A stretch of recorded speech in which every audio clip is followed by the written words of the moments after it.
हरे कृष्णा। आज आश्विन मास शुक्ल पक्ष की नवमी अर्थात शारदीय नवरात्र महोत्सव की नवमी, कल आश्विन शुक्ल मास की दशमी अर्थात विजया दशमी, विजय उत्सव जो दशहरा के रूप में माना जाता है, और परसों आश्विन शुक्ल मास की एकादशी अर्थात पापकुंशा एकादशी। ऐसे ये त्रिगुणी संगम आज की विशेष नवमी, कल विशेष दशमी अर्थात दशहरा और परसों की पापकुंशा एकादशी। तो ये त्रिगुणी संगम का विशेष 3 तिथियों का महत्व क्या है, कैसे हम इससे जो हमारे शाश्वत दुख का अंत से शाश्वत जो आनंदमय स्थिति के लिए हमारा जो खुद का प्रगति करेंगे, ऐसे व्यवहारिक जो ये तिथि का महत्व और हमने ये तिथि का कैसे लाभ उठाना चाहिए, ऐसे विशेष तिथि के लिए विशेष जो पूजा विधि, विशेष जो पाठ अर्थात कथा और इसका अल्टीमेटली हमारे व्यवहारिक जीवन में कैसे वो हमें लाभ दिलाती है, इसके ऊपर आज का विशेष सेमिनार जो विशेष नवमी, दशमी और एकादशी के उपलक्ष्य पे।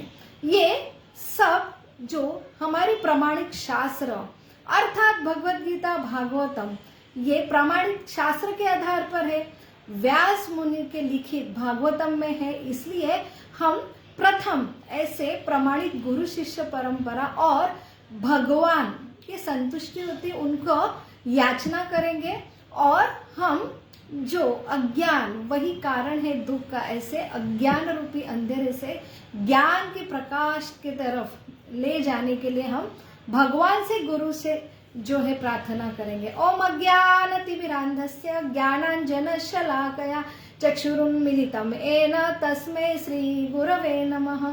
नमो विष्णुपदाय कृष्णपृष्ठाय भूतले श्रीमते भक्तिवेदांत स्वामी इति नामिने। नमस्ते सरस्वती देवे गौरवाणी प्रचारिणे निर्विशेष शून्यवादी पाश्चात्य देशतारिणे। वाञ्छाकल्पतरुभ्यश्च कृपा सिन्धुभ एव च पतितानां पावनेभ्यो वैष्णवेभ्यो नमो नमः। जय श्री कृष्ण चैतन्य प्रभो नित्यानंद श्री अद्वैत गदाधर शिवासादि गौर भक्तवृंद। हरे कृष्णा कृष्णा कृष्णा हरे हरे, हरे राम राम राम हरे हरे। मूकं करोति वाचालं पंगुं लंघते गिरिं यत्कृपातमहं वन्दे श्रीगुरु दीनतारिणं परमानंद माधवं श्री चैतन्यम ईश्वरम। हरे कृष्णा। आज शारदीय नवरात्र का आखिरी दिन अर्थात नवमी है, जो हमारे भारतीय संस्कृति में, जो हमारे सनातन संस्कृति में बहुत महत्वपूर्ण ऐसे शक्ति का जागर जो नवरात्र उत्सव के रूप में मनाया जाता है, उसका ये नवमी, ये विशेष ऐसी सिद्धि रात्रि जो पार्वती की एक रूप है, ऐसे ये सिद्धि धात्री जो आज का नवमी विशेष पर्व है।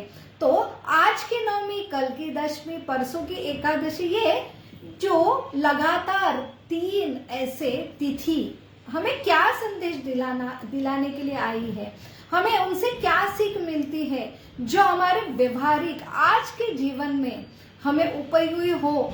तो हमें किस रूप से ये तीनों भी फेस्टिवल जो मनाने चाहिए, इस 3 तिथियों में ऐसा विशेष क्या हमने करना चाहिए, विशेष क्या, क्योंकि ये जो साधारण तिथियां नहीं है, हमारा जो मॉडर्न जो आधुनिक युग है, तो हम हर दिन एक समान से हम देखते हैं, लेकिन हमारी संस्कृति, सनातन संस्कृति विशेष दिन, विशेष जो तिथि रहती है उसमें विशेष ऐसी संधि उपलब्ध होती है, विशेष ऐसे वेव्स उपलब्ध होती है। इसलिए हमें शास्त्र पुराण के अनुसार ये विशेष दिन का महत्व जानकर जो विशेष तिथि पर हमारा सबसे जरूरी है मनोभाव, तो इसी मनोभाव से हम ये जीवन में आनंद उठाते, इसी मनोभाव से हम दुखी होते हैं। तो सबसे जरूरी है कि हम शरीर का तो शुद्धिकरण करते हैं, लेकिन जो अंतरंग सूक्ष्म तत्व जो है मन, जो हमारा सबकॉन्शियस लेवल पे ऐसा हृदय की स्थिति, ये दोनों भी सूक्ष्म लेवल जो बहुत ही महत्वपूर्ण है हमारे ऊपर की जो देह की स्थिति, आनंद की स्थिति प्राप्त करने के लिए। ऐसे इसीलिए ये सूक्ष्म जो मन, जो हमारा हृदय की भावना, मनोभावना, ये शुद्धिकरण के लिए ये विशेष तिथि का अवसर हमें प्राप्त किया जाता है। तो ऐसे ये विशेष तिथि पर कैसे, क्या मनोभावना लेकर हमने ये जो विशेष तिथि, जो हमने इसका जो विशेष आयोजन किया था, इसका विशेष कैसा लाभ उठाना चाहिए। तो ये आज की जो नवमी है, जैसे ये शक्ति, तो हम जो है कि ये सारे ऐसा लगता है कि आधुनिक जो आज के बच्चे हैं वो भी पूछते हैं कि जैसे महिषासुरनी जो दुर्गा माता है, उन्होंने एक महिषासुर नाम के भयावह राक्षस का लगातार 9 दिन जो है संहार किया, और आखिरी में ये महिषासुरनी जो दुर्गा माता ये जो विजयी हुई। ऐसे ये महिषासुर जो ब्रह्मांड में सब जो जीव को ताही ताही मचा रहा था, तो ऐसे विशेष राक्षस के ऊपर ये 9 दिन संहार चला। इसलिए विशेष पर्व जो मनाए जाते कि ऐसी जो शक्ति है, वो शक्ति ये विशेष 9 दिन में उपलब्ध होती है। तो इसके आराधना हेतु कि हमें भी हमारे जीवन में हम देखते हैं कि हमें ऐसे ऐसे हमारे बाह्य रूप से तो बहुत सारे ऐसे आसुर संकट है, लेकिन जो सबसे जरूरी है कि जिससे हम बाहर लड़े, ऐसे अंतरंग भी, अंदर भी ऐसे बड़े बड़े जो आसुर नकारात्मक जो हमारे हृदय में संचित हुए हैं, उसके ऊपर विजय प्राप्त करने के लिए ऐसे विशेष शक्ति की आराधना क्या महत्व इस 9 दिन में है। तो सबसे जरूरी कि ऐसा आज के आधुनिक युग के जो बच्चे युवक है, तो वो सोचते ये सारे काल्पनिक घटना है, कहाँ दिखते हैं, कहाँ आसुर है, कहाँ देवी दिखती है। लेकिन ये अगर हम शास्त्र से समझे तो ये समझना बहुत आसान होता है। तो शास्त्र हमारा मॉडल है, एक मॉड्यूल है, एक प्रोस्पेक्ट है। जैसे कोई मशीन हम लेते, उसके साथ ये मशीन के बारे में पूरा इतिहास, ये मशीन कैसा तैयार हुआ, इसमें क्या क्या है, वो हम जान सकते हैं ऊपर के व्यू से। वैसे ये जीवन, ये जीव सृष्टि, हम जो मनुष्य जीव, इसके बारे में अगर ओवर व्यू, ऊपर से हम व्यू लेते हैं, तो ही हमें समझेगा कि ये है क्या। तो हमारी व्यू आज आधुनिक जो जीवन है, उसमें सारे व्यू जो है हम सिर्फ हमारे सामने का व्यू लेते हैं, हमारा सिर्फ बाह्य व्यू, हम बाह्य जो हम खुद को शरीर और शरीर से बुद्धि से ये सारा कुछ समझने का प्रयास करते हैं। लेकिन जो ऊपर का व्यू है, उससे सारे जो हमारा अंदर का व्यू, फिर अंदर जो सृष्टि का व्यू हमें देते हैं, क्योंकि वो सृष्टि तैयार करने वाले, जैसे मशीन तैयार करने वाला एक कॉन्फिडेंटली ऐसा प्रोस्पेक्ट देता है, उसमें सही जानकारी होती है, वैसे ये जीव सृष्टि, ये जीव, उसके बारे में जो कुछ जो इंफॉर्मेशन है उसका पूर्ण रूप से प्रमाणित ऐसा जो पूरा विवरण जो प्रोस्पेक्ट होता है, उसे शास्त्र कहते हैं। तो ये साधारण शास्त्र नहीं है, अपौरुषीय। हमें लगता है कि हमारे सारे मनुष्य हमारे जैसे ही है, तो ये कहाँ से मिला? तो ये अनादि काल से, जो से सनातन जिसे कहते हैं, जिसका आदि नहीं अंत नहीं, तो भगवान ये सृष्टि की निर्मित के पहले उपस्थित थे। जैसे ये ब्रह्मा जी प्रथम जीव है, उनका जन्म जैसे विष्णु के जो गर्भोदय विष्णु से उनका जन्म हुआ, तो भी उन्हें समझ में नहीं आ रहा था ये सर्वश्रेष्ठ प्रथम जीव है। उन्हें भी समझा नहीं कि मैं कौन हूँ, कहाँ से आया हूँ, मुझे क्या करना है। तो इसलिए उन्होंने तपस्या की, और तपस्या से उन्हें जो हृदय से ऐसा तप, ऐसे आवाज आई। जब शुद्ध होते हम, तपस्या, जो तपस्या हृदय की शुद्धि करने के लिए होनी चाहिए, और उससे हमें ये जो हमारे ऊपर के व्यू हमें मिलते हैं। तो भगवान ने उन्हें जो सृष्टि कैसी तैयार करना है, क्यों तैयार करना है, उसके पीछे क्या है, वो जो ट्रांसडेंटल ऐसा जो नॉलेज, ज्ञान, दिव्य ज्ञान जो आत्मसात किया, वही भगवान ने ब्रह्मा जी ने उनके पुत्र नारद जी से, नारद जी अभी ब्रह्मा जी भी नहीं दिखते, नारद जी भी नहीं दिखते, नारद जी उनके जो शिष्य है व्यास मुनि, और व्यास मुनि के जो शिष्य, गुरु शिष्य परंपरा में जो आए हुए अभी के जो ब्रह्म, ऐसे 4 आधुनिक जो अधिकृत संप्रदाय की गुरु शिष्य परंपरा में हमको ये उल्लेख आता है, ये शास्त्र मिलते हैं। जैसे हम अपडेट करते हैं, वैसे हर गुरु शिष्य परंपरा जो एक प्रमाणित गुरु, जो भगवान से गुरु शिष्य परंपरा जो आती है, उससे ही कनेक्टेड ये ज्ञान, दिव्य ज्ञान सिर्फ बुद्धि से नहीं, हृदय जब शुद्ध होता है तो एक हृदय से दूसरे हृदय में आता है, तब ये ज्ञान ट्रांसफर होता है। और आज हमें लिखित स्वरूप से भगवत गीता, भागवतम, ये लिखित स्वरूप में आया है कि ऐसे अभी अभी जो प्रमाणित गुरु शिष्य परंपरा में जो आए हैं, उन्होंने अभी ये ज्ञान हमें दिए।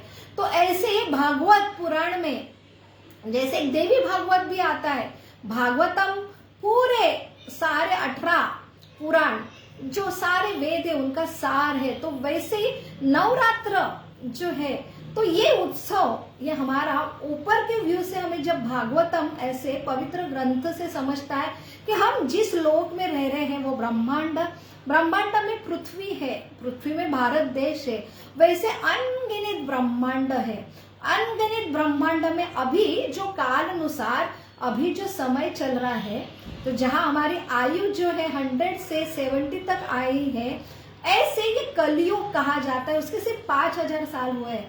कलयुग से पहले द्वापर युग था, द्वापर युग 8,64,000 का था। उसके पहले जो त्रेता युग था जो 12,96,000 का था, और उससे पहले जो सतयुग था जो 17,32,000 का था। तो ये सतयुग में ऐसे ये अलग अलग बड़े आसुर, जो ये कथा आती है भैंसासुर, जो दुर्गा माता का, जो दोनों का संहार की ये कथा आती है, वो सतयुग की है। तो आज कलयुग है। तो ऐसा बोला जाता है हर युग में हर धर्म के 4 पहिए, जैसे तपस्या है, सत्य है, स्वच्छता है, तो ये तप करने की कैपेसिटी, ये चारों भी जैसे समय आगे बढ़ता गया, तो ये मनुष्य की तप करने की, सत्य बोलने की, स्वच्छता रखने की, जो है सच बोलने की, ये कैपेसिटी कम होती गई। इसलिए जहां पे प्रचुर मात्रा में ऐसे सतयुग में जहां पे ऐसे असुर जो बहुत ही नकारात्मक है, उन्हें भी सत्यता, दया, स्वच्छता, ये तप करने की कैपेसिटी थी। तो वो ऐसे ये हृदय के ये 4 गुणों से ये आध्यात्मिक ज्ञान हासिल करके ये ऐसे तपस्या करते थे, जो बड़े बड़े देवता जैसे ब्रह्मा जी को प्रसन्न करके उनके पास जो कैपेसिटी है ऐसे वरदान प्राप्त करते थे, और फिर वो बहुत ही ताकतवान बनते थे, शक्तिशाली बनते थे, और अपने ऐसे जो सुप्रीम, तो वहां पे वो मानते थे कि हमारे ऊपर कोई तो है, जो ऊपर का व्यू उन्हें समझता था, और उनकी आराधना, तपस्या करके वो ऐसे वरदान प्राप्त करके फिर ऐसे वरदान से जिनको ईश्वर बनना है, जिनको ईश्वर बनना तो है सिर्फ स्वामी, लेकिन दूसरे की शोषण करने के लिए, ऐसे आसुर जो सतयुग में होते थे, और वो ऐसे सतयुग अभी भी कोई ब्रह्मांड में सतयुग चालू है, कोई ब्रह्मांड में त्रेता युग चालू है, कोई ब्रह्मांड में द्वापर युग चालू है, वैसे ये ब्रह्मांड में हमारा कलयुग चालू है। तो अभी भी जहां जहां सतयुग है वहां वहां ये महिषासुर, वहां वहां ये रंभा कुरंबा, वहां वहां जो ये राक्षस उत्पत्त मचाते हैं, तब ये महिषासुर रंभा कुरंबा जो ऐसे मधुकैटभ नाम के जो राक्षस है, कुंभ निशुंभ, ऐसे राक्षसों को वध करने के लिए अलग अलग कल्प में अलग अलग आसुर, जो सतयुग में कल्प है, ऐसे आसुर के जो संहार करने के लिए विशेष शक्ति जो प्रकट हुई है, वो नवरात्र के रूप में माना जाता है। तो आज कलयुग है, ऐसे आसुर ही तैयार नहीं होते, वो सतयुग में आसुर ऐसे थे, और ऐसे मनुष्य, ऐसे उनका लाखों साल आयु होता था, वो भी तप करके उनके पास भी ऐसी कैपेसिटी थी कि वो ऐसे आसुर देवी देख सकते थे। लेकिन हमारे आज कलयुग में हमारे ऐसी सत्यता नहीं है, हमारे पास दया नहीं है, हमारे पास ऐसी स्वच्छता नहीं, हम तप भी नहीं कर सकते, तो हमारे हृदय शुद्ध नहीं होते, तो भगवान अंदर बाहर उपस्थित होके भी ये जो दृष्टि, आध्यात्मिक दृष्टि, जो हृदय पवित्र होने के बाद हमें वो आकलन होता है, तो हम विश्वास नहीं रखते, क्योंकि हम तप करते ही नहीं। जो प्रमाणित तपस्या है, जो शास्त्र में लिखी है, जो प्रमाणित सत्यता है, प्रमाणित ऐसी स्वच्छता है, ऐसी दया भावना ही आज में उपस्थित नहीं है, तो हमें ऐसे जो आध्यात्मिक ज्ञान और ऐसी दृष्टि ही हमें आती नहीं है, इसलिए हम विश्वास नहीं करते, हमें लगता है ये सारा काल्पनिक है। तो ये काल का प्रभाव है, और मनुष्य का ये चारों धर्म की पहिया का पतन का परिणाम है। तो इस युग के लिए ये नवरात्र हम कैसे मनाएं, कैसे ये समझें, इसका ये तिथि का महत्व क्या है। तो ये कलयुग में हम ये तिथि को, कि हमारे हृदय में जैसे सतयुग में दो अलग अलग प्लैनेट के ऊपर, पृथ्वी पर हिरण्याक्ष जो और वराह, इनका जो युद्ध हुआ, जो सतयुग में एक दैवी लोक और आसुर लोक अलग अलग ग्रह में रहते थे। त्रेता युग में जहाँ राम रावण इनका युद्ध हुआ, दोनों एक ही ब्रह्मांड में रहते थे, एक ही प्लेनेट में रहते थे, अलग अलग देश में रहते थे। लेकिन जो द्वापर युग में और धर्म का पहिया जो नीचे गया, तो आसुर और सुर, दैवी गुण वाले और असुर गुण वाले एक ही परिवार में जन्मे। और आज कलयुग में हम देखते हैं कि दैवी गुण और आसुरी गुण ये दोनों भी एक ही मनुष्य में, एक ही हृदय में उत्पन्न होते। हमारे हृदय में हम झांकते हैं तो दोनों गुण हमें मिलते हैं। आसुरी गुण जैसे काम, क्रोध, लोभ, मद, मत्सर, ये भी हमारे हृदय में है। और जो दैवी गुण, कभी कभी हम देखते हैं हमें बहुत करुणा आती है, हमें दया आती है, तो ये जो है दैवी गुण में हमारे हृदय में उपस्थित है। तो दैवी और आसुरी ये दोनों भी हमारे हृदय में उपस्थित है। तो हमें आज के युग में ये जो नवरात्रि का फेस्टिवल, जो आज नवमी है विशेष, इसे यही रूप में हमें समझेगा कि ये ऐसी शक्ति का आराधना। तो हमें पूजा करना, ये अलग अलग व्रत, कठोर लोग अपना तपस्या करते, लेकिन वो रजोगुणी तपस्या, तामसिक तपस्या कहा जाता है। जब हमारे मन से हम कुछ हासिल करने के लिए, हमें ऊपर श्रद्धा है कि ऐसी देवी है, उनकी नवरात्रि की उपासना करने पर हमें ऐसा ऐसा प्राप्त होता है। लेकिन केंद्र बिंदु उद्देश्य ये है कि मुझे कुछ प्राप्त होना चाहिए, मैं कुछ विशेष बनना चाहिए, मुझे बहुत वैभव मिलना चाहिए, मैं बहुत ऐसा, मेरे पास शक्ति आना चाहिए, तो ये हमें बहुत फेम मिलना चाहिए, मुझे बहुत धन मिलना चाहिए। ये कामना से अगर हम शक्ति की आराधना करते तो उसे राजसिक तपस्या कहा जाता है। लेकिन आइडियली ये भी मानना जाता है, अगर इससे अच्छा है नास्तिक रहने से कि हम देवी के ऊपर विश्वास ही नहीं रखते, हम ये तप सब तपस्या उपास के ऊपर विश्वास नहीं रखते, इससे अच्छा है कि वो कुछ पाने के लिए, कुछ स्वार्थ के लिए तो एटलीस्ट ये शक्ति उपस्थित है, इसके ऊपर विश्वास करके वो उपासना करता है और कुछ तो प्राप्त करता है। तो हमारे वेदों में ऐसा संकलन है कि अलग अलग मनुष्य अलग अलग धारणा से यहाँ उपस्थित है, लेकिन सबके लिए प्रयोजन है कि वो ऊपर उठे। तो निष्काम नहीं कि मुझे निष्काम करते मुझे कुछ नहीं चाहिए, देवी एक शक्ति है और निष्काम उपासना आइडियली मानी जाती है, सही उपासना, कि जैसे वेदों में और शास्त्र में लिखा है कि ये ब्रह्मांड की जो डिफेंस मिनिस्टर जो है दुर्गा माता, तो जैसे देश के संरक्षण वो जो सोल्जर है वो हमारी संरक्षण करते हैं, वैसे ये दुर्गा माता को हमने बहुत रिस्पेक्ट करना चाहिए, उनकी आराधना करनी चाहिए कि ब्रह्मांड में हम सुरक्षित अंदर है, हमें दिखता है नहीं दिखता है, लेकिन ये अधिष्ठाती है भौतिक जगत की, ये हमारी माता है और वो हम जीवों को ये सृष्टि में रहने के लिए, ये सृष्टि का सारा बंदोबस्त प्रबंध जो करती है ऐसी दुर्गा माँ है। तो हमें नतमस्तक होना चाहिए, वो हमारे लिए ये सारा व्यवस्था उपलब्ध करती देती है सृष्टि में, ताकि हम जो सुख चैन से ये सृष्टि में रह सके।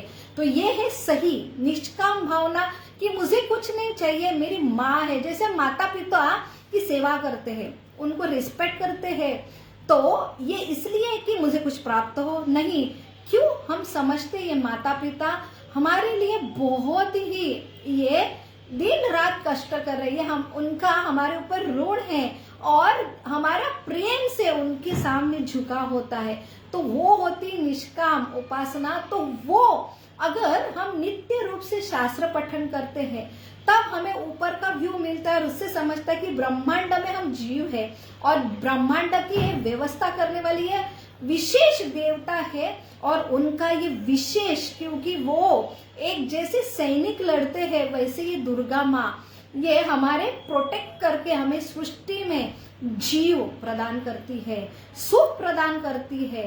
तो ऐसे ये अधिष्ठा की देवी के सामने, ये शक्ति के सामने हमने नमन करना चाहिए, उस रूप से निष्काम जो है आराधना है। और उसके सामने अगर निष्काम रूप से आराधना करते तो हमारे नकारात्मक गुण हमें समझ में आता है कि हमारे हृदय में क्या क्या असुर छुपे हैं।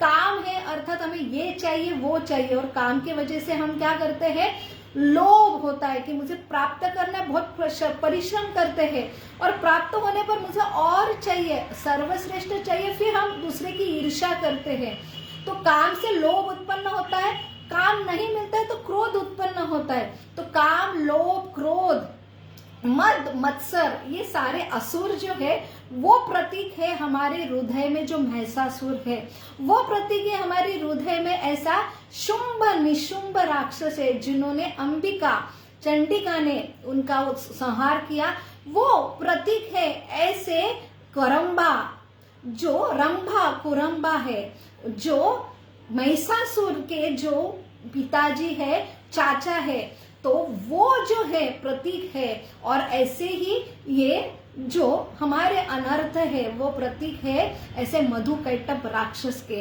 तो इनका संहार करने के लिए हमें एक विशेष शक्ति जो चाहिए वो है ये नवरात्र की जो दुर्गा माता की शक्ति।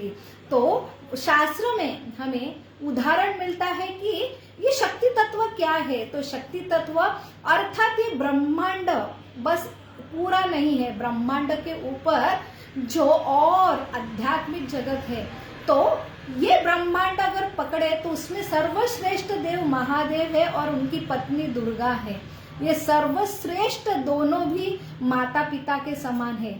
लेकिन और हम ऊपर जाते हैं शास्त्र में, जैसे ब्रह्म संहिता में हमें विवरण मिलता है देवी महेश हरिधाम सुतेषु तेषु, कि ऐसा एक देवी महेश ये एक देवी द्वारा, महेश द्वारा ये जो सृष्टि का शासन करने वाला एक ब्रह्मांड है, लेकिन उसके ऊपर आध्यात्मिक जगत है जो अलग अलग, जैसे ब्रह्म ज्योति है ये भौतिक जगत और आध्यात्मिक जगत के बॉर्डर, उसके बाद जो महाशिव का लोक है उसके ऊपर जो आध्यात्मिक ऐसा अयोध्या धाम है, उसके बाद वैकुंठ जहाँ पे अलग अलग अवतार है विष्णु के, और उसके ऊपर गोलोक वृंदावन है। तो वहां पे जो भगवान पूर्ण पुरुषोत्तम व्यक्ति भगवान कृष्ण, तो उनकी दो शक्तियां हैं, एक अंतरंगा शक्ति, बहिरंगा शक्ति। अंतरंगा शक्ति जो भगवान के अंदर उपस्थित है वो आध्यात्मिक जगत जो 75% है, वो जो शक्ति अंतरंगा शक्ति जिसे राधा रानी कहते वो चलायमान करती आध्यात्मिक जगत। और जो 75% है जहाँ पे हम जैसे जीव जो रहते ये डाले जाते हैं आध्यात्मिक जगत से, क्योंकि हमें अलग भगवान से रहना है, हमें भगवान की सेवा नहीं, हमें हमारा एंजॉय करना है, भगवान से स्वतंत्र रह के एंजॉय करना है। ऐसे लोगों को यहाँ ट्रांसफर करा जाता है जो है भौतिक जगत, और यहाँ का पूरा कार्यकलाप जो बहिरंगा शक्ति अर्थात जो दुर्गा माता है। तो माया है यस्य जगदंड शतानि सूते त्रैगुण्य तत् विषय वेद विताय माना। तो ये त्रैगुण्य शक्ति द्वारा कि ऐसे जीवों को जो चाहिए, मन चाहिए, क्योंकि उनको भोग करना है लेकिन उनकी कैपेसिटी नहीं है, तो भोग करना है, स्वामी बनना है, लेकिन वो अंश है, वो भगवान के ऊपर निर्भर है। तो ऐसे शक्ति, हम भी एक शक्ति पराशक्ति के अंश है, लेकिन हमें पूर्ण रूप से शक्तिमान बनने के लिए ये दुर्गा माता 3 गुण हमें प्रदान करती है, सत्व गुण, रजस गुण, तमस गुण, और उसके द्वारा हम यहाँ कार्यरत होते हैं। हम अलग अलग, हमारे मन चाहे कि हमें माता बनना है, हमें पिता बनना है, हमें पुत्र बनना है, हमको ऐसे विशेष अलग अलग योनियां प्राप्त होती है कि हम विशेष कुछ बने, स्वामी बने और भोग करें। ये इसलिए हमें ये त्रिगुणात्मक शक्ति जिससे हम कार्यरत होते हैं ये शक्ति प्रदान करती है, वो है दुर्गा। तो सही रूप से जो हम तपस्या करते हैं नवरात्रि की, उसका सही उद्देश्य यही होना चाहिए। हम कितना भी बड़े हो, हम कितने भी स्वामी बने, तो ऐसा जो हमारे जो इतिहास में, पुराण में वर्णन आता है कि ऐसे खुद के भोग के लिए, जैसे महिषासुर है, रावण है, हिरण्यकश्यप है, उन्होंने आराधना की, आराधना का अल्टीमेटली फल मुझे चाहिए, ये होता है। तो ये असुर बहुत बड़े प्रबल होते हैं और हम क्या होते, गर्वित होते, मदमस्त होते हैं, आसुरी प्रवृत्ति बढ़ती है, फिर उनके संहार के लिए ऐसे देव देवता शक्ति को आना पड़ता है। वैसे ही इसलिए आराधना तपस्या करे, लेकिन उसका अल्टीमेटली ध्येय मुझे बड़ा नहीं, मुझे कुछ नहीं चाहिए, बस मुझे नतमस्तक होना है, नम्र होना है। ऐसे जो हृदय में जो आसुर है वो नकारात्मक शक्ति का जो सकारात्मक शक्ति विकसित करने के लिए हमें यह आराधना करना है। तभी जो कल का जो फेस्टिवल है कि जो विजयदशमी के रूप में मनाया जाता है, इसलिए वो नवमी के बाद दशमी दशहरा के रूप में आता है। तो वही एक संदेश देता है कि नवरात्र का उपासना इसलिए होना चाहिए कि हमारे जो 9 जो दिन है, जो हमने शक्ति का उपासना करे, जागर करे कि हमारे हृदय में ऐसे जो आसुरी भाव है जिससे हम मद होते हैं, हम विश्वास नहीं रखते कि ऐसा कुछ शक्तियां है, नास्तिक होते हैं, फिर हम पूरा जीवन चला जाता है। लेकिन जिसके लिए मनुष्य जीवन बना, वो नम्र होने के लिए, जितना नकारात्मक शक्ति जहाँ पे नष्ट होती है, तब सकारात्मक दया, करुणा, प्रेम, जो सहनशीलता, ऐसा दिव्य ज्ञान जो हृदय में आता है, तब हमें आध्यात्मिक ज्ञान समझता है कि हाँ ये भौतिक जगत है, हाँ ये जेल रूपी है, यहाँ से हमें द्वेष बहुत है, एक स्वामी बनने की वजह से द्वेष है, एक दूसरे से द्वेष है, इसलिए हम दुख में हैं। तो इससे हमें ऊपर उठने के लिए ये हमें ज्ञान मिलता है, और सही ज्ञान है कि हमने भगवान राम से जुड़ना चाहिए। और भगवान राम जो कल का महोत्सव है, तो हमें ये राम तक लेके जाने के लिए सारा प्रयास है नवरात्र का उत्सव। तो आज हम देखते हैं कि हम हमारे जीवन में बहुत थके रहते हैं। और क्यों? क्योंकि हमारे जीवन में राम नहीं है, हमारा केंद्र बिंदु हम हैं। हमें एंजॉय करना है, भले ही हम बहुत इंद्रिय भोग नहीं, लेकिन हमें नाम चाहिए, प्रतिष्ठा चाहिए, लेकिन उसमें केंद्र बिंदु हम रहते हैं, उसे भोग कहते हैं। तो उसके लिए दिन रात बहुत कष्ट करते हैं। हम राम, भगवान राम हमारे केंद्र बिंदु में रह के हम लक्ष्मी, उनकी जो आध्यात्मिक शक्ति है, उसके लिए बहुत प्रयास करते हैं। और उसमें इतने त्रस्त होते क्योंकि हमारा सही स्वरूप है भगवान राम के साथ संलग्न रहना, लेकिन राम छूट जाते हैं, लक्ष्मी के पीछे हम दिन रात प्रयास करते हैं। तो हम जो सभी लोग अनुभव कर रहे हैं कि हम बहुत त्रस्त है ये जीवन में, फिर हमें एंजॉयमेंट चाहिए। तो हम शास्त्र पढ़ते नहीं, सही गुरु शिष्य परंपरा से हम ये जो तिथि नहीं समझते हैं, हम रोज का जो हम साधना है वो करते नहीं, शास्त्र पठन करते नहीं, तो हम इतने फ्रस्ट्रेट होते हैं कि हम इंतजार करते कि ऐसे फेस्टिवल आए जहां पे हम एंजॉय करें। हमारा केंद्र बिंदु और होता है कि हमें एंजॉयमेंट चाहिए। तो ये एंजॉयमेंट करना बुरी बात नहीं है, क्योंकि ये जीव का स्वभाव है सच्चिदानंद, वो बिना एंजॉय करता रह सकता। लेकिन सही एंजॉयमेंट है कि जैसे हमें बहुत ही जेल में डाला है, तो वहां पे जो बुद्धिमान व्यक्ति है वो देखता है कि मुझे कितनी यातना है, और ये जेल में मैं कैसे मेरे नीत कर्म करके जल्दी से जल्दी इससे ऊपर उठो और मेरे घर पे वापस जाओ। घर में फिर एंजॉयमेंट ही है, तो वो सही एंजॉयमेंट है। लेकिन जेल में ही रह के, दुख में ही रह के कि हम त्रस्त है और एंजॉय करेंगे, जेल के सारे नियम तोड़ डालेंगे और हम ऐसे गहन जेल में हमारा प्रवेश होगा, तो ये सिर्फ मूर्खता है। तो हमें एंजॉयमेंट चाहिए, तो हम मनो कामना से कि भगवान ने जैसी रासलीला खेली वैसे हम डांडिया खेलने जाते हैं। क्यों? क्योंकि डांडिया खेलना बुरी बात नहीं है, लेकिन केंद्र बिंदु हम गोपी के स्तर पे होना चाहिए। हमारा और भगवान सा इतना प्रेम संबंध होता है, तो स्वयं भगवान वो खुद आनंद के रस राज है, उन्होंने ये फेस्टिवल चालू किया है, लेकिन उसके पूर्व हमारा संबंध उनसे विकसित होना चाहिए। हम वो लेवल तक जाना चाहिए जैसे राजा देश का एंजॉय करता है क्योंकि वो अधिष्ठाता है, लेकिन एक साधारण जनता राजा के जैसी बराबर करके वो जैसे रहते हैं वो वैसे करेंगे, शिष्टाचार तोड़ेंगे। तो ये क्या है? ये शिष्टाचार भंग करने के लिए और हम सजा के लिए जो रिस्पॉन्सिबल होते हैं। तो आज हम एंजॉय कर रहे हैं, लेकिन इसकी गणती जो है अल्टीमेटली हमारी हृदय की जो शुद्ध होने की जगह हम काम वासना और बढ़ाते हैं, और हम नित्य दिन में बहुत थकते हैं, फ्रस्ट्रेट है, उसका एंजॉय करने के लिए शॉर्ट टर्म एंजॉयमेंट ढूंढते हैं, लेकिन और ऐसे प्रकृति के नियम लानकर जो और भोग वासना बढ़कर ये काम क्रोध लोभ मद मत्सर हृदय में और प्रवेश करके और हमारा जीवन है त्रस्त करेंगे। इसलिए सही भावना है कि हमको पहले भगवान से संबंध जुड़ाना है और वो स्तर तक जाना है, वहां नित्य रूप से सिर्फ डांडिया ही हम खेल सकते हैं। तो उसके लिए हमको वो स्तर तक आने के लिए ये जो उपवास विधि हमारे मनुष्य जीव के लिए दी है, तो ये समझने के लिए कि भगवान राम हमारे स्वामी है, भगवान कृष्ण हमारे स्वामी है और हम अंश रूपी है, उनका मिलन के लिए तपस्या है, तपस्या करेंगे अनर्थ चले जाएंगे, और उसके बाद हमारे जो अच्छे गुण विकसित होंगे, दया क्षमा, उससे जो आध्यात्मिक ज्ञान की हम सही में जीवित स्वरूप नित्य कृष्ण दास ये समझेंगे, हम नतमस्तक होंगे, शरणागत होंगे, तब होगा जो है कृष्ण गोपियों का मिलन।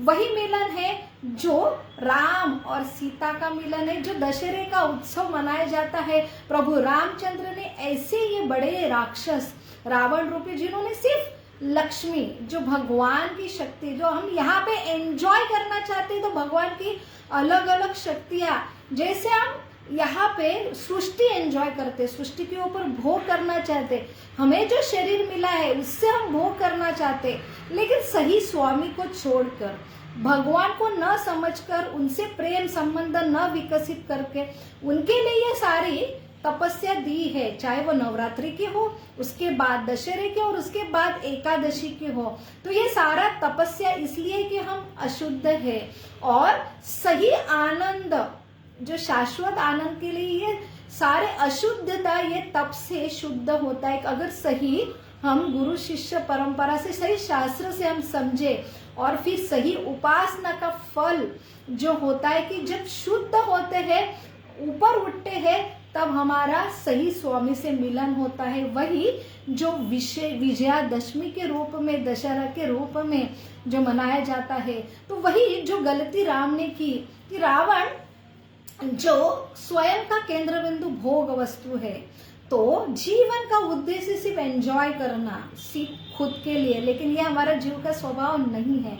हमारा स्वभाव है भगवान के साथ एंजॉय करना, भगवान के संग में एंजॉय करना। भगवान से जब हम प्रेम संबंध हमारा विकसित होता है, तब जाके ये सही एंजॉयमेंट है। लेकिन भगवान नहीं चाहिए, राम नहीं चाहिए। उन्होंने राम से सीता, जो लक्ष्मी है, लक्ष्मी ये धन का प्रतीक है, ये भोग, इंडिविजुअल सेपरेट, सिर्फ खुद के एंजॉय का प्रतीक है, वो रावण ने किया।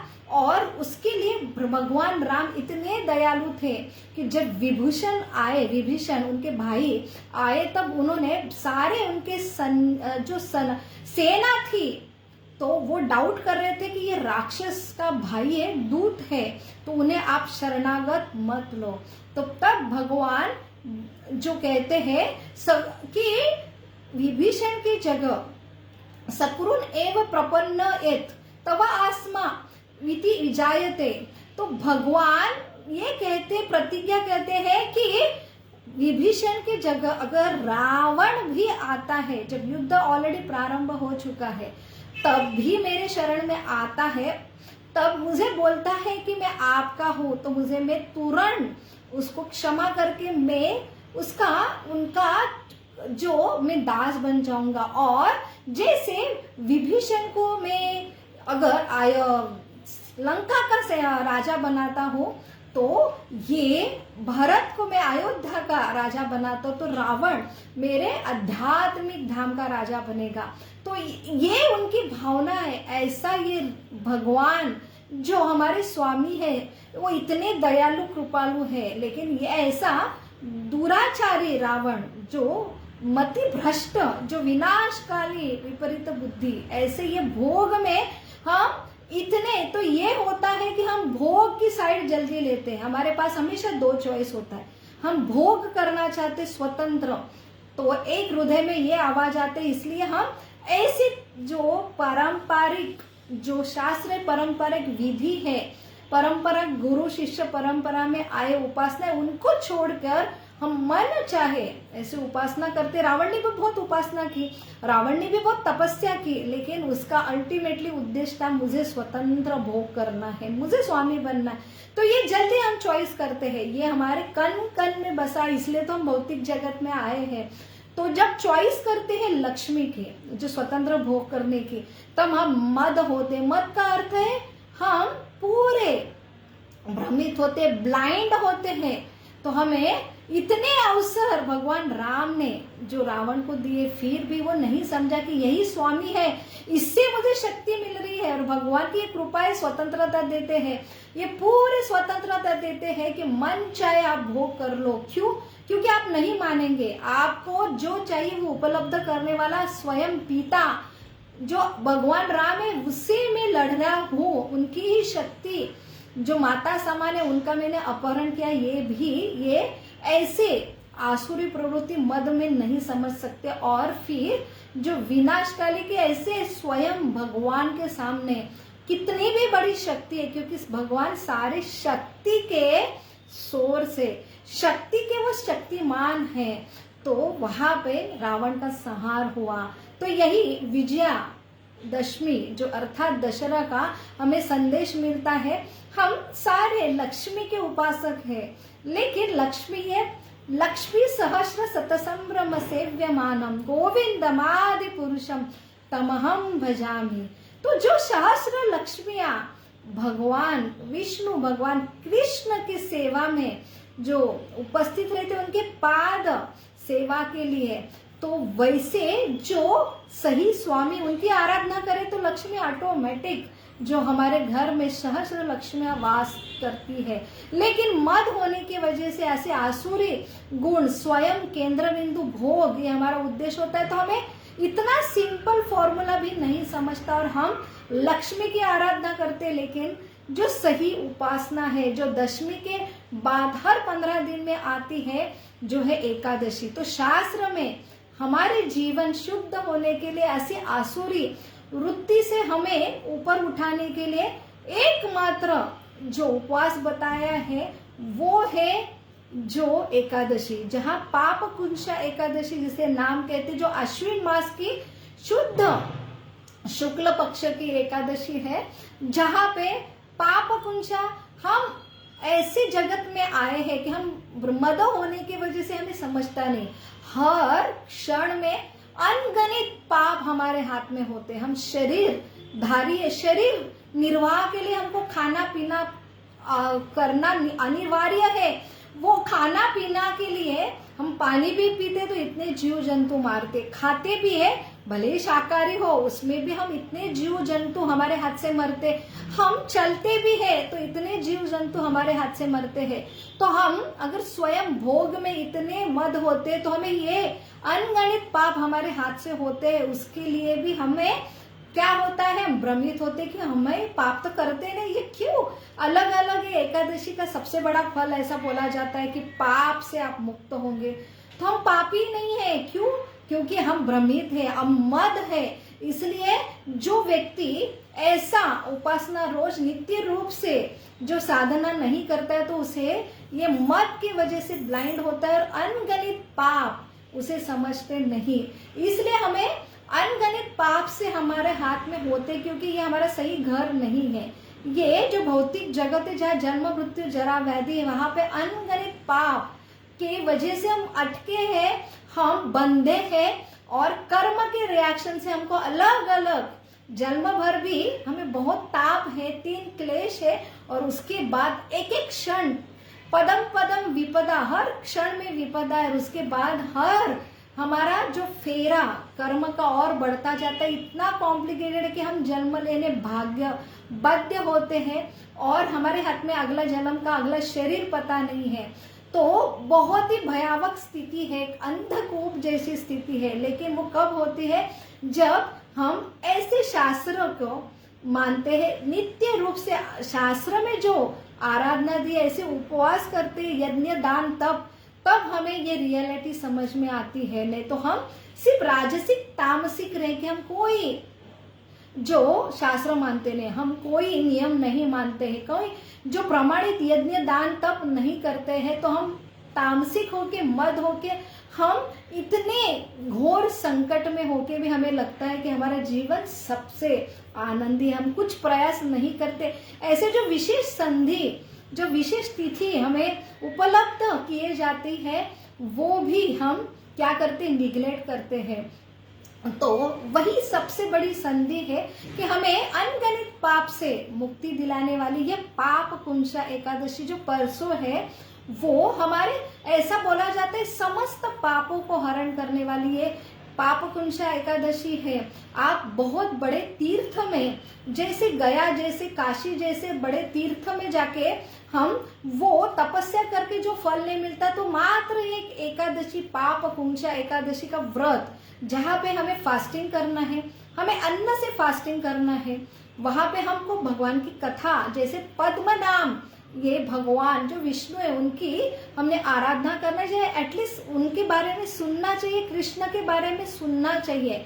ये भी व्रत है और हमें इस दिन में विशेष ऐसे वैष्णवों को जो ऐसे प्रचार में संलग्न है उनको दान देना चाहिए कि और ऐसा प्रचार ऐसे शास्त्र का जो है कि शास्त्र और ऐसे छपने चाहिए, जो बांटने चाहिए, जिससे हम जो सही मात्रा में हम हमारा कॉन्शियसनेस बढ़ाए, ये सारे जो सृष्टि के नियम के प्रति, हमारी खुद की स्थिति के प्रति हम जो है कॉन्शियस हो और सही मात्रा में सही शास्त्र में लिखित यज्ञ दान तप की विधि करें। तो अश्वमेध यज्ञ बहुत डिफिकल्ट यज्ञ है, वो करने का लाभ जो मिलता है वो पाप कुंशा, सिर्फ पाप कुंशा एकादशी सिर्फ मात्र, लेकिन श्रद्धा से जो कोई करता है वैसे अनगणित पाप जिसने किए उससे वो मुक्ति होती है। और हम लगता है कि अभी एक एकादशी किए तो हम मुक्त हो जाएंगे, लेकिन अल्टीमेटली और जब तक जीवन है हमारे हाथ से अनगिनत पाप होने वाले हैं। इसलिए हमेशा हम गंदे हो रहे हैं क्योंकि ब्रह्मांड की स्थिति है, रोज गंदे हो रहे। तो इसका एकमात्र उपाय है कि हमको रोज स्वच्छ होना है। तो स्वच्छ होने की विधि है कि ऐसे जो शास्त्र में लिखित जो यज्ञ करना चाहिए, तो यज्ञ है कि नित्य रूप से हरिनाम करना चाहिए। जो हमारा वो मन, हम जो मन कहता है वो हम मंत्र जाप करते हैं या मेडिटेशन करते हैं, ये मन से या कोई अनादृत जो शास्त्र से हम जो स्वयं घोषित गुरु का मंत्र लेते हैं तो हमें वो फायदा नहीं मिलेगा। तो हमें सही गुरु शिष्य परंपरा, जहाँ पे ब्रह्मा जी, जो भगवान ने ब्रह्मा जी से दिया, ऐसे ब्रह्म वैवर्त पर जो भागवत पुराण जो व्यास मुनि ने लिखा है उनके निर्देशन पे हम यज्ञ करते हैं। और जो यज्ञ इस कलयुग के लिए बोला है, जो है हरिनाम सिंपल यज्ञ है। हरे कृष्णा कृष्ण कृष्ण हरे हरे, हरे राम राम राम हरे हरे।